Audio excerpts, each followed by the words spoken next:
Hello everyone, welcome back to your accountancy videos. As we were proceeding towards chapter 8, that is issue of shares. Till now we have done issue of shares and reissue and transferring the gain on forfeiture to capital reserve. In my previous video I taught you question number 61, which was full-fledged question of carrying 8 marks. Now as I have taught you forfeiture and reissue of shares which were issued at premium also, but I would like to discuss some questions where the issue was initially at pro rata basis. Pro rata basis क्या होता है, पहले भी आपको बताया. Pro rata is proportionate basis. जब भी हमें ओवर सब्सक्रिप्शन का केस आएगा तब हम ओवर सब्सक्रिप्शन को डील करने के लिए तरीके अपनाते हैं. पहला है रिजेक्शन, स्ट्रेट अवे मना कर देंगे. सेकंड है जब हम उनको प्रोपोर्शनेट बेसिस पे, फॉर एग्जांपल जिसने 15,000 शेयर्स के लिए अप्लाई किया, हम उसको मना नहीं कर रहे बट थोड़े कम यानी कि 10,000 शेयर्स अलॉट कर रहे हैं. थर्ड कैटेगरी होती है कॉम्बिनेशन ऑफ अबव, जब हम कुछ को रिजेक्ट करते हैं स्ट्रेट अवे और कुछ को थोड़े प्रोपोर्शनेट बेसिस पे कम शेयर्स अलॉट कर देते हैं. उसी से रिलेटेड एक क्वेश्चन है, क्वेश्चन नंबर 62. डेलिबरेटली मैंने 61 के बाद 62 नहीं उठाया था क्योंकि बहुत बड़े क्वेश्चंस हैं. आई कैन अंडरस्टैंड कि आपको एक बार में ग्रैब करने में दिक्कत होगी, बट हमें ये वाले क्वेश्चंस बहुत अच्छे से करने हैं. क्वेश्चन नंबर 62 जो बेटा है वो प्रो राटा का क्वेश्चन है. प्रो राटा बेसिस पे हम कर रहे हैं. उसके बाद हमारी सारी एंट्रीज वैसी ही रहेंगी जो हम सारी अपनी एप्लीकेशन अलॉटमेंट उसके बाद ड्यू करते हैं, रिसीव करते हैं, कॉल्स इन एरियर दिखाते हैं, कॉल्स इन एडवांस दिखाते हैं, उस सब के रिलेटेड ये क्वेश्चन है. क्वेश्चन नंबर 62 जो है आपका दिल्ली 2017 के पेपर में आ चुका है. It is one of the good questions, important question है. क्वेश्चन नंबर 62 में Midi limited invited applications for issuing 27,000 shares of ₹100 each. Company 27,000 shares allot करना चाहती है. 50 rupees is on application, 10 on allotment and balance. जब 100 रुपए का share है, 50 plus 10 60 आ गया तो ऑब्वियसली 40 आएगा फर्स्ट एंड फाइनल कॉल में. इस क्वेश्चन में प्रीमियम नहीं है. Application was received for 40,000 shares. हमें इशू करना था ओनली 27,000 बट पीपल और general public is applying for 40,000 shares. Means ये ओवर सब्सक्रिप्शन का केस है. Full allotment was made to the applicants of 7,000. मतलब 70,000 में से 7,000 वालों को तो मैं पूरे 7,000 दे रही हूं. The remaining applicants were allotted 20,000 share. 40,000 में से अगर मैं 7,000 डिडक्ट कर दूं, ऑब्वियसली मेरे पास 33,000 बचेंगे. उस 33,000 शेयर्स के लिए जो अप्लाई कर रहे हैं मैं उनको 20,000 शेयर्स अलॉट कर रही हूं प्रो राटा बेसिस पे.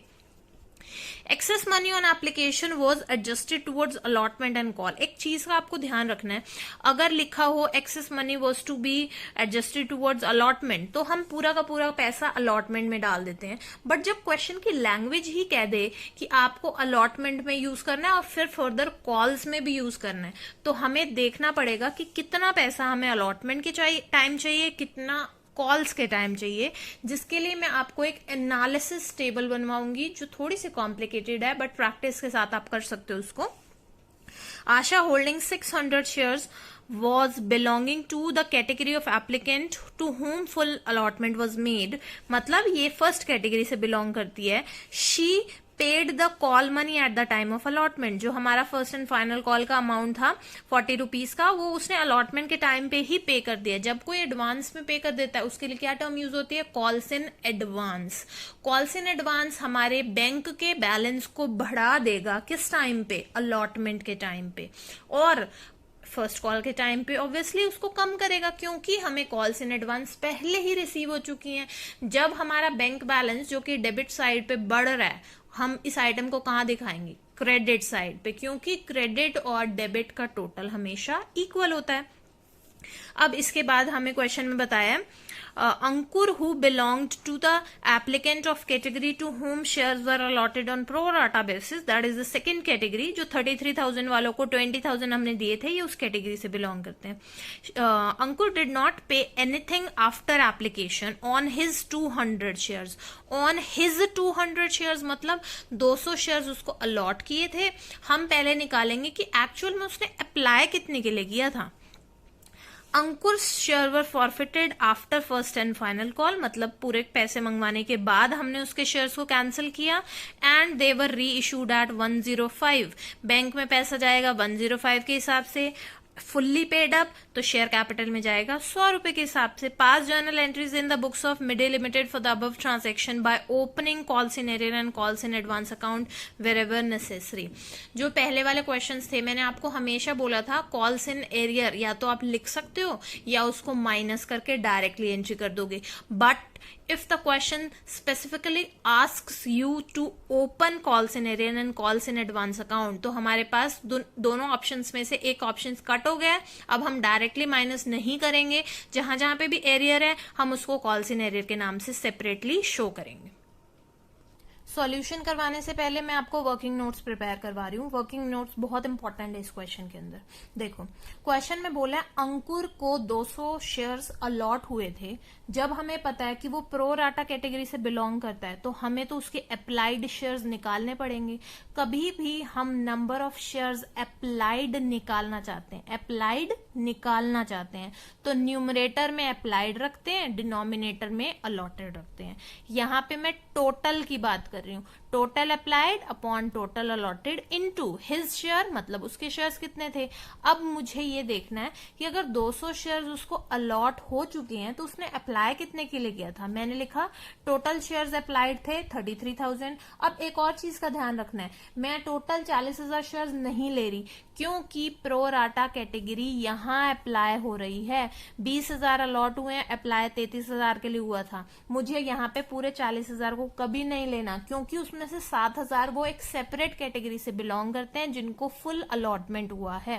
प्रो राटा अप्लाइज हियर तो हमारे अप्लाइड शेयर भी ये वाले बनेंगे। 33,000 शेयर्स अप्लाइड थे टोटल, अलॉटेड 20,000 शेयर्स थे और उसको अलॉट हुए थे 200 शेयर्स। मैंने यहाँ पे कट किया तो मेरे पास आया कि उसने 330 शेयर्स के लिए अप्लाई किया होगा। ऑब्वियसली जब वो 330 शेयर्स के लिए अप्लाई कर रहा है तो एप्लीकेशन मनी भी 330 शेयर्स के हिसाब से देगा।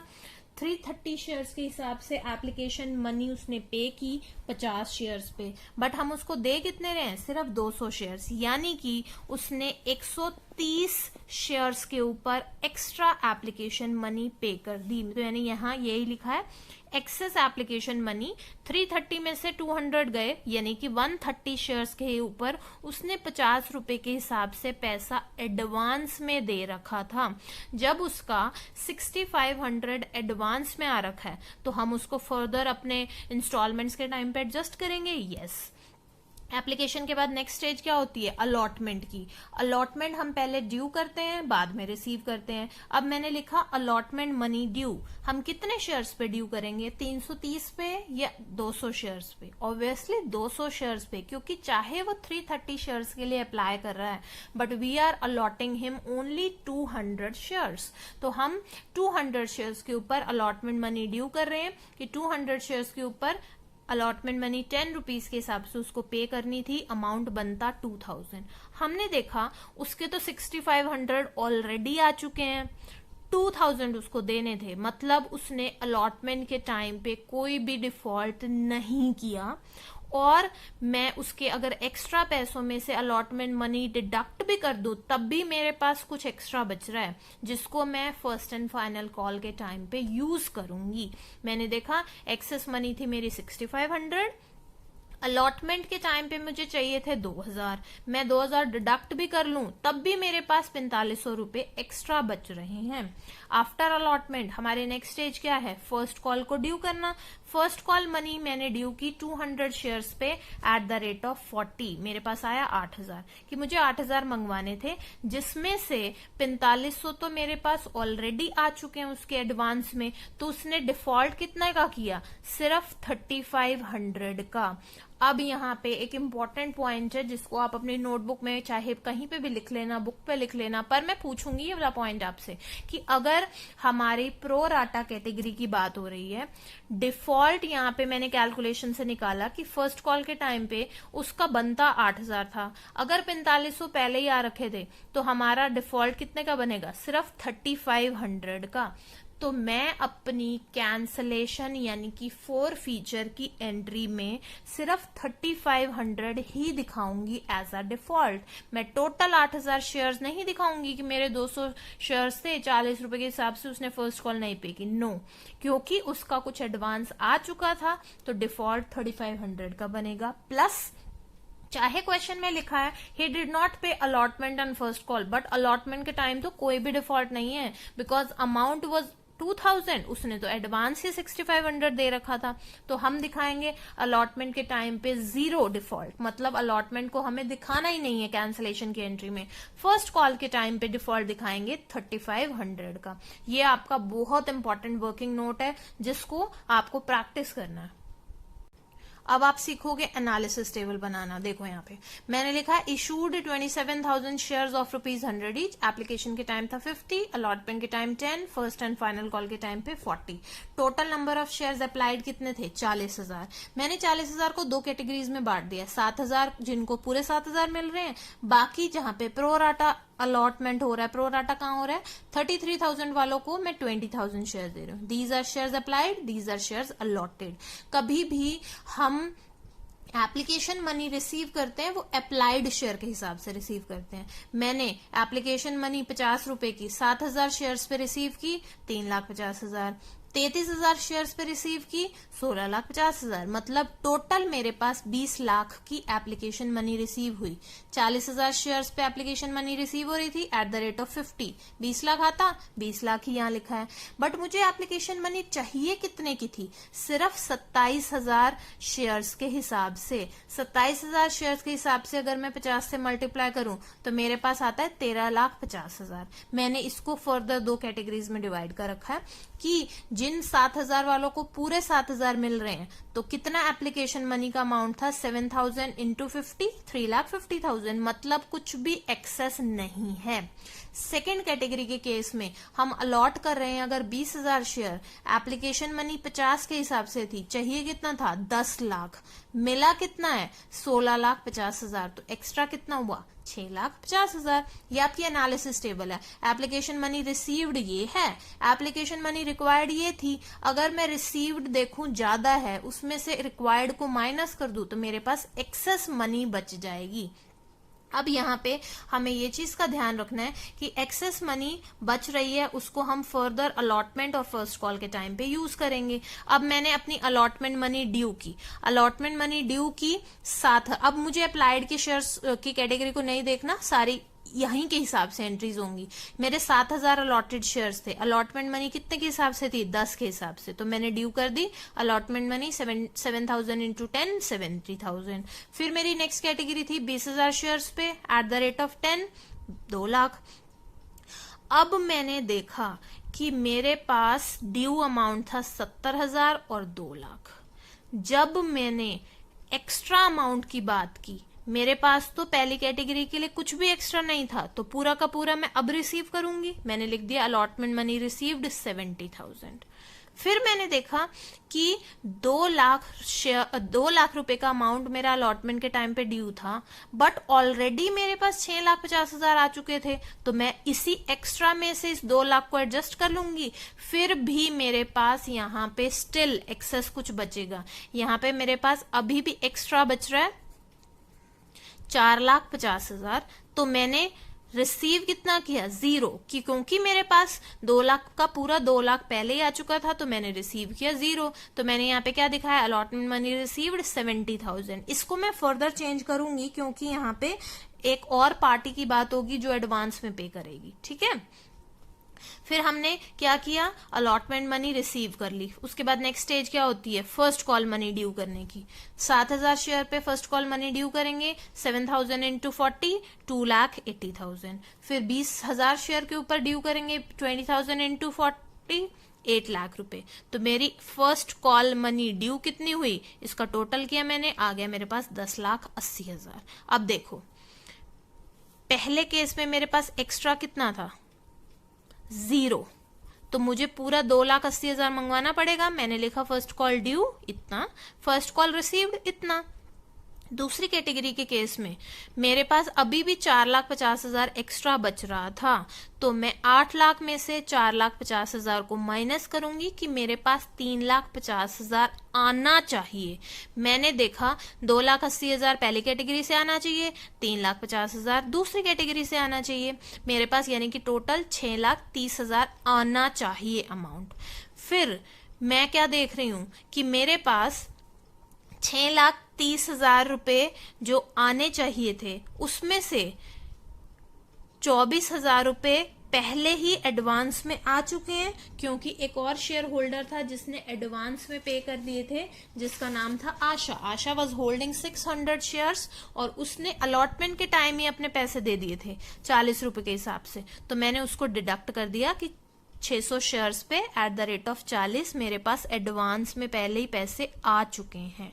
फिर मैंने देखा कि जो दूसरा शेयर होल्डर था अंकुर, उसने 3,500 रुपए का एरियर किया था। ऑब्वियसली ये भी पैसे नहीं आएंगे। जब मैं जो मिलना चाहिए उसमें से एडवांस जो आ चुके उसको भी हटा दूं और जो एरियर जो नहीं आने वाला उसको भी हटा दूं, तब मुझे पता लगेगा कि मेरे पास एक्चुअल में फर्स्ट कॉल के टाइम पे कितना पैसा रिसीव होगा। अब हम इसकी जर्नल एंट्रीज की फॉर्म में करेंगे। सबसे पहले क्या होता है, एप्लीकेशन मनी रिसीव होनी है कितनी, 20 लाख रुपए, तो मैंने लिखा bank account debit to equity share application account 20 lakh रुपए। उसके बाद equity share application account debit to equity share capital, capital में कितना जाना था, 13,50,000 रुपए। बाकी का to equity share allotment to equity share to calls in advance account, मैंने यहाँ पे देखा था ना कि मेरे पास एक्स्ट्रा 2 लाख का जो है वो अलॉटमेंट के टाइम पे यूज हो रहा है, तो मैंने लिखा to equity share allotment account 2 lakh, to calls in advance account. Balancing figure, जितना भी मेरे पास अलॉटमेंट में यूज करने के बाद बचता है मैं उसको कॉल्स इन एडवांस के नाम से लिख रही हूँ 4,50,000, कि मुझे ये अब फ्यूचर में रिसीव नहीं करना क्योंकि मैं एडवांस में रिसीव कर चुकी हूँ। I know this question is complicated, but आप करोगे तो हो जाएगा। उसके बाद अगर हम एप्लीकेशन मनी रिसीव करके ट्रांसफर कर चुके हैं, नेक्स्ट एंट्री क्या होती है, अलॉटमेंट मनी ड्यू करने की। मैंने लिखा equity share allotment account debit to equity share capital.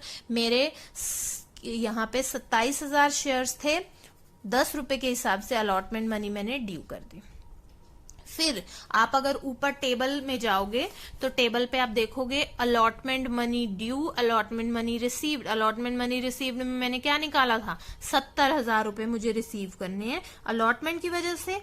और आशा एक शेयर होल्डर है जिसने मुझे कॉल्स इन एडवांस पे किया है 600 शेयर्स पे एट द रेट ऑफ 40। 70,000 जो मुझे मिलने थे अलॉटमेंट के, 24,000 जो मुझे फर्स्ट कॉल के एडवांस में मिल गए। तो यानी कि at this stage I have received 94,000 in my bank account. तो एंट्री बन गई bank account debit to equity share allotment account to calls in advance account.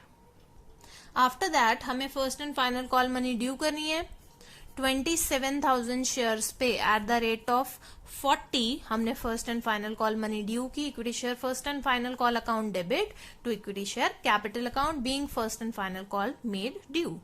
उसके बाद हम ड्यू करने के बाद रिसीव करते हैं।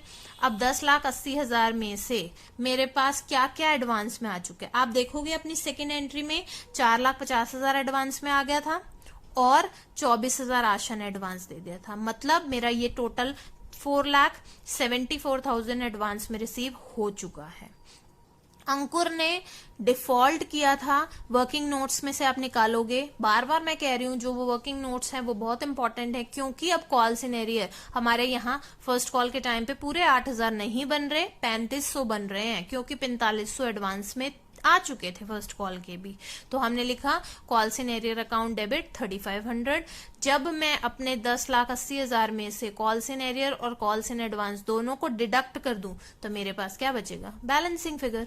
बस bank account debit, calls in arrear account debit, calls in advance account debit to equity share first call. अब हमने अपनी सारी इंस्टॉलमेंट्स मंगवा ली हैं, अब हमें अपने शेयर्स को कैंसिल करना है। शेयर को कैंसिल करते टाइम हम हमेशा लिखते हैं equity share capital account debit to share forfeiture to calls in arrear account. अब ध्यान से देखो, कॉल्स इन एरियर में मैंने 3,500 ही रखा है। इक्विटी शेयर कैपिटल अकाउंट मेरे जो शेयर्स थे जिनको मैं कैंसिल कर रही हूँ अंकुर के शेयर्स की जो हमारी कॉल्ड अप कैपिटल थी वो हमने नंबर ऑफ शेयर्स कितने निकाले थे, अप्लाइड निकाले थे, अलॉटेड हमें गिवन थे। 200 शेयर्स के ऊपर हमने 10 रुपीज के हिसाब से अमाउंट मंगवाया, आ गया, सॉरी 100 रुपीज के यहाँ पे कॉल्ड अप वैल्यू है। 200 इंटू 100 हमने लिख दिया। कॉल सिनेरियर हमने वर्किंग नोट्स में निकाल लिया था, और बाकी का अमाउंट आपका कहाँ जाएगा, शेयर फॉर फीचर अकाउंट में। शेयर फॉर फीचर में हमने एंट्री कर दी। After that these shares were reissued eight 105, तो हमारे बैंक में चला गया 105 के हिसाब से 200 शेयर्स पे। एज फुल्ली पेड अप हमारे शेयर की फेस वैल्यू कितनी थी, 100 रुपए। 100 का शेयर 105 में गया, तो बाकी 5 रुपए का क्या है, प्रीमियम। हमने देखा फॉरफीचर में प्रॉफिट हुआ था 16,500 का। यहां तो कुछ भी यूज नहीं हुआ क्योंकि कोई डिस्काउंट नहीं है, तो पूरा का पूरा 16,500 हम ट्रांसफर कर देंगे कैपिटल रिजर्व में। फॉरफीचर शेयर अकाउंट डेबिट या शेयर फॉरफीचर अकाउंट डेबिट एक ही बात होती है। Forfeited shares account debit to capital reserve being gain on re issue transfer to capital reserve.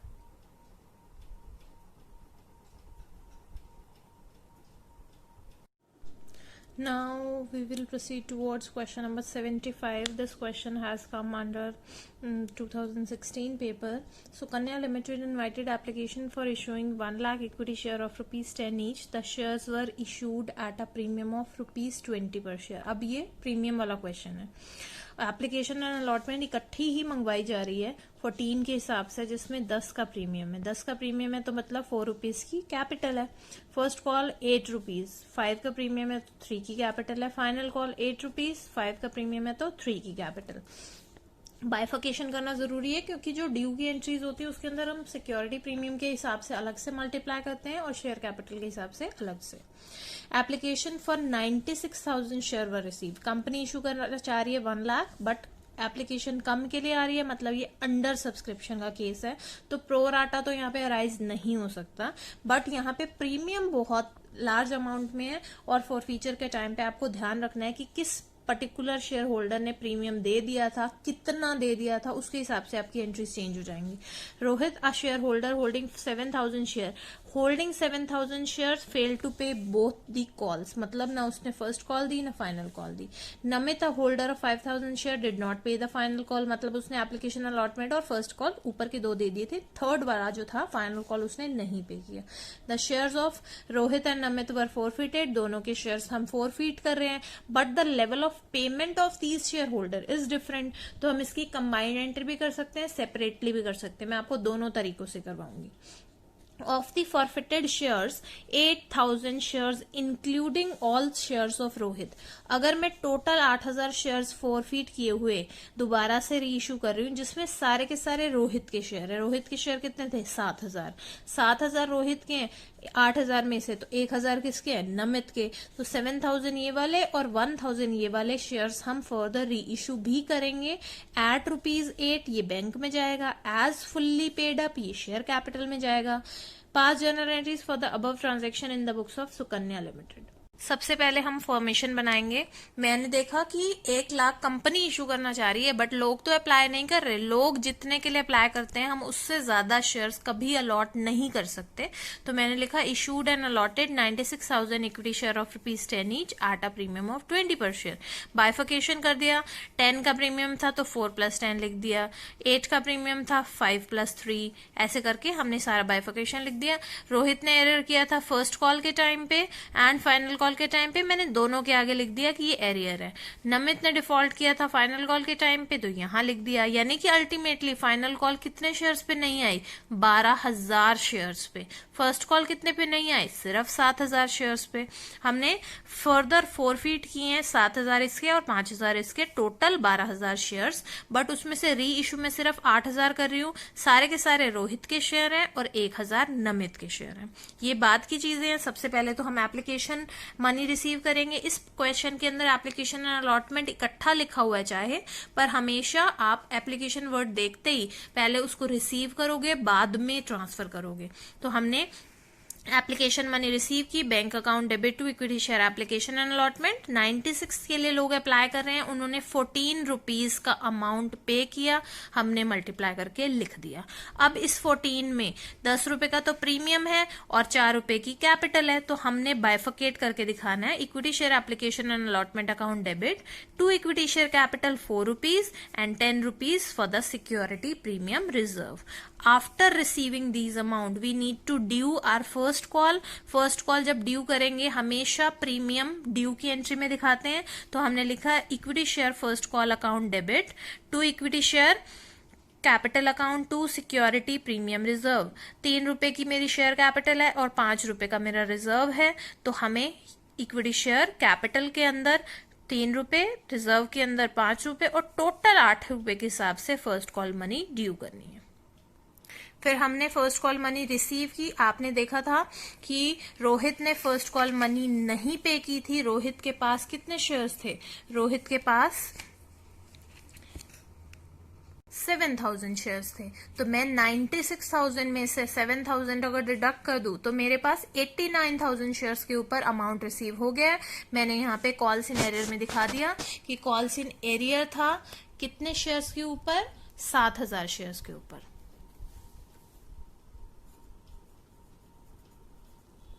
कितने का? फर्स्ट कॉल का अमाउंट था 8 रुपए के हिसाब से, तो मेरे पास बैंक में पैसा आया 89,000 के हिसाब से, 7,000 के हिसाब से एरियर था और टोटल अमाउंट हमारा ये था। अब आफ्टर रिसीविंग फर्स्ट कॉल हमें फाइनल कॉल ड्यू करनी है। 8 रुपए के हिसाब से हमारी फाइनल कॉल है, जिसमें 5 रुपए का तो प्रीमियम है और 3 रुपए की शेयर कैपिटल है। अब मैंने अपने पूरे के पूरे 96,000 शेयर के ऊपर अमाउंट ड्यू करना है, क्योंकि मैं अभी रोहित के शेयर कैंसिल नहीं कर रही, मैं शेयर कैंसिल उसके फाइनल कॉल के बाद करने वाली हूँ। तो मैंने फाइनल कॉल में दिखाया कि मेरे पास 8 रुपए के हिसाब से पैसा आ रहा है, ड्यू करना है हमने 96,000 शेयर्स के ऊपर। अब आपको पता है 96,000 के हिसाब से हमने ड्यू तो कर दिया बट रिसीव नहीं किया था। क्यों रिसीव नहीं किया था? क्योंकि हमारे पास सिर्फ 84,000 के ऊपर ही मनी रिसीव हो रही है, बाकी हमें 12,000 शेयर्स के ऊपर रिसीव नहीं हो रहा अमाउंट।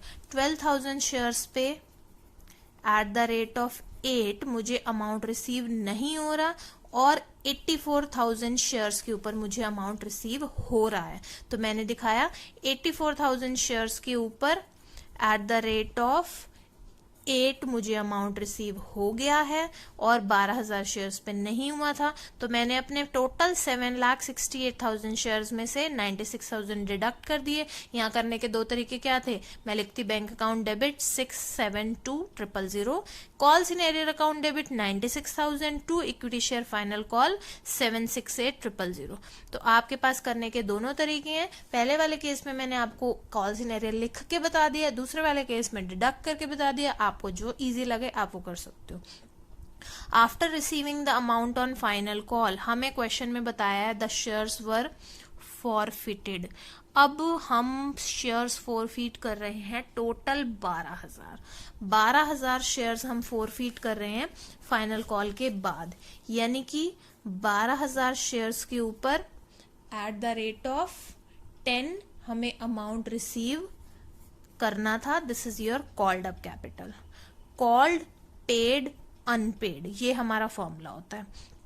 अब हमने देखा था पूरे 12,000 शेयर्स के ऊपर हमें फाइनल कॉल रिसीव नहीं हुई थी। कितने के हिसाब से? 8 के हिसाब से। फर्स्ट कॉल कितने शेयर्स पे रिसीव नहीं हुई थी? रोहित ने तो दोनों का डिफॉल्ट किया था बट नमित ने नहीं किया था, तो रोहित के 7,000 शेयर्स के ऊपर एट द रेट ऑफ 8 मुझे फर्स्ट कॉल रिसीव नहीं हुई। अब बात आती है सिक्योरिटी प्रीमियम की। सिक्योरिटी प्रीमियम का मुझे कैसे पता लगेगा? देखो, जो रोहित था उसने तो सिक्योरिटी प्रीमियम फर्स्ट कॉल का भी नहीं दिया था और फाइनल कॉल का भी नहीं दिया था, यानी कि 5 और 5 10 रुपए उसने नहीं दिए। बट जो नमित था जिसके पास 7,000 शेयर्स थे, उसने फाइनल कॉल का प्रीमियम नहीं दिया था 5 रुपए के हिसाब से। तो हम यहाँ पे प्लस कर देंगे इसको और हमारे पास अमाउंट आ जाएगा, सॉरी 7000 जो रोहित के शेयर्स थे और 5000 नमित के शेयर्स थे। रोहित ने दोनों ही प्रीमियम नहीं दिए थे तो हमने उनको मल्टीप्लाई कर दिया 5 से। नमित ने सिर्फ फाइनल कॉल का प्रीमियम नहीं दिया था तो हमने उसको मल्टीप्लाई कर दिया 5 से। 70,000 प्लस 25,000 95,000 आ गया। और जो फॉर फीचर में होता है वो हमेशा बैलेंसिंग फिगर होता है, डेबिट एंड क्रेडिट का टोटल इक्वल आएगा, तो हम इसको बाइफिकेशन करके लिख सकते हैं। अब बात आई कि हम उसको फर्दर री इशू भी कर रहे हैं, कितने प्राइस के हिसाब से, 8 रुपीज के हिसाब से। तो 2 रुपए का क्या है, डिस्काउंट जो शेयर फॉर फीचर से रिकवर होगा। अब हमें क्वेश्चन में बोला है कि हम 8000 शेयर्स जिसकी फुल्ली पेड अप वैल्यू 10 है उसको हम 8 के हिसाब से इशू कर रहे हैं। तो बाकी 2 रुपए का क्या हुआ, डिस्काउंट, जिसको हम शेयर फॉर फीचर की कैटेगरी से रिकवर करेंगे। ये बेटा कंबाइंड एंट्रीज हैं, इनको करने से आपको कैपिटल रिजर्व की जो कैलकुलेशन है उसमें दिक्कत होगी, जिसको आपको करने में बहुत वर्किंग नोट्स में काम करना पड़ेगा। इसको करने का मैं आपको एक सब्स्टिट्यूट तरीका सिखा रही हूँ। अब यहाँ ध्यान से देखिए, सब्स्टिट्यूट एंट्रीज फॉर अंडरस्टैंडिंग आप वो कर सकते हो, ये कर सकते हो, आपके चॉइस है। मैंने क्या किया, फॉर फीचर की एंट्री रोहित की अलग की है, नमित की अलग की है। फॉरफीट हम कर रहे थे रोहित के 7000 शेयर्स, उसने कितना कॉल किया था 10 के हिसाब से। रोहित ने 5 और 5 10 रुपए नहीं दिए थे, वो दिखा दिया मैंने। रोहित ने 8 रुपए फर्स्ट कॉल के नहीं दिए, 8 रुपए फाइनल कॉल के नहीं दिए। फॉर फीचर में मैं सिर्फ 4 रुपए यहाँ क्यों दिखा रही हूँ, ये 4 रुपए दिखाने का मतलब ये है कि एप्लीकेशन एंड अलॉटमेंट के टाइम का जो प्रीमियम था वो रिसीव हो गया, तो ना मैं उसको यहाँ दिखा रही ना मैं उसको यहाँ दिखा रही, मैंने उसको कट कर दिया दोनों साइड से और हमारे डेबिट एंड क्रेडिट का टोटल इक्वल हो गया। सेम वेज नमित के पास 5000 शेयर थे, 10 रुपए का हमारा कॉल्ड अप कैपिटल थी, 5 रुपीज के हिसाब से हमारा सिक्योरिटी प्रीमियम रिजर्व था, उस 5 रुपीज को फाइनल कॉल में हमें दिखाना है। तो 3 + 5 8 रुपीज की फाइनल कॉल है। फॉर फीचर में मैं अब एप्लीकेशन एंड अलॉटमेंट का प्रीमियम भी नहीं दिखाऊंगी और फर्स्ट कॉल का प्रीमियम भी नहीं दिखाऊंगी। इसके पीछे रीजन क्या है, क्योंकि बेटा वो रिसीव हो चुके हैं। जब हम रिसीव कर चुके होते हैं प्रीमियम तो उसको ना हम डेबिट में दिखाते ना क्रेडिट पे दिखाते। डेबिट पे भी देखो मैंने फाइनल कॉल का प्रीमियम दिखाया है, क्रेडिट पे भी मैंने उसको फाइनल कॉल में इंक्लूड किया है। मैंने application allotment and first call का प्रीमियम डेबिट में भी नहीं दिखाया, इसीलिए मैं उसको क्रेडिट में भी नहीं ले रही और मैंने अपने सिर्फ शेयर कैपिटल की वैल्यू कैलकुलेट की है। अब फॉरफीट करने के साथ साथ हम री इशू करें, इस एंट्री में मिस्टेक होती है ज्यादातर। री इशू किए हमने 7000 इसके और 1000 इसके। अब 7000 share at the rate of 8 हमने कैलकुलेट किए कि हम सेल कर रहे हैं, फेस वैल्यू थी 10 के हिसाब से। यहाँ पे भी 1000 शेयर नमित के री इशू कर रहे हैं एट द रेट ऑफ 8, उसकी फेस वैल्यू थी 10। अब बात आती है मोस्ट इंपॉर्टेंट कैपिटल रिजर्व की। बेटा यहाँ पे देखो प्रॉफिट कितने का था 28,000 का, जिसमें से यूज कितने का हो गया 14,000 का, तो मेरा 14,000 कहाँ चला जाएगा कैपिटल रिजर्व में। इस केस में मेरा प्रॉफिट कितने का हुआ था 35,000 का, बट ये 35,000 का प्रॉफिट तो 5,000 शेयर्स पे था। मैं सारे के सारे 5,000 शेयर्स री इशू नहीं कर रही, मैं री इशू कितने कर रही हूँ सिर्फ 1,000 शेयर। तो मैंने प्रोपोर्शनेट बेसिस पे निकाला कि 5,000 शेयर्स पे 5,000 मेरा प्रॉफिट था 5,000 शेयर पे, तो 1,000 शेयर पे कितना होगा। प्रोपोर्शनेट बेसिस पे हम ऐसे ही निकालते हैं, if 5,000 is for 35,000 is for 5,000 shares, तो 1,000 शेयर्स पे हम निकालेंगे 7,000। ये मेरा 7,000 का प्रॉफिट था, जिसमें से यूज मैंने कितना किया है सिर्फ 2,000, तो बाकी 5,000 कहाँ चला गया कैपिटल रिजर्व में। यहाँ पे कैपिटल रिजर्व में 14,000, यहाँ पे कैपिटल रिजर्व में 5,000, टोटल 19,000 आपका कैपिटल रिजर्व में है। अगर हम पुराने वाला तरीका करते जिसमें एक एंट्री कर रहे थे तब भी ये 19,000 ही आता, बट वो 19,000 आपको कैलकुलेट करने में बहुत दिक्कत होती, इसीलिए मैंने आपको क्या किया फॉर फीचर की भी 2 एंट्री करवा दी, री इशू की भी 2 एंट्री करवा दी और कैपिटल रिजर्व की भी 2 एंट्री करवा दी। ऐसे करोगे कोई मिस्टेक नहीं होगी। थोड़ा सा प्रोसीजर जरूर आपका लंबा है, आपके 5 मिनट्स एक्स्ट्रा लग सकते हैं इस क्वेश्चन में, बट आपके मार्क्स कहीं पे भी डिडक्ट नहीं होंगे। तो अगर आपको पुराने वाला मेथड इजी लगता है, you can do that, otherwise this option is also available to you. Thank you so much. These 2 questions are very long, so I am not taking further time of yours. आपको इन्हीं की practice करनी है। इसके ऊपर नीचे के question जहां पे भी किसी पर्टिकुलर ईयर का मेंशन गिवन है कि ये 2017 में आ चुका है, ऐसे क्वेश्चंस आप 100% घर पे करके देखोगे, कोई भी डाउट होगा पूछोगे। Thank you so much.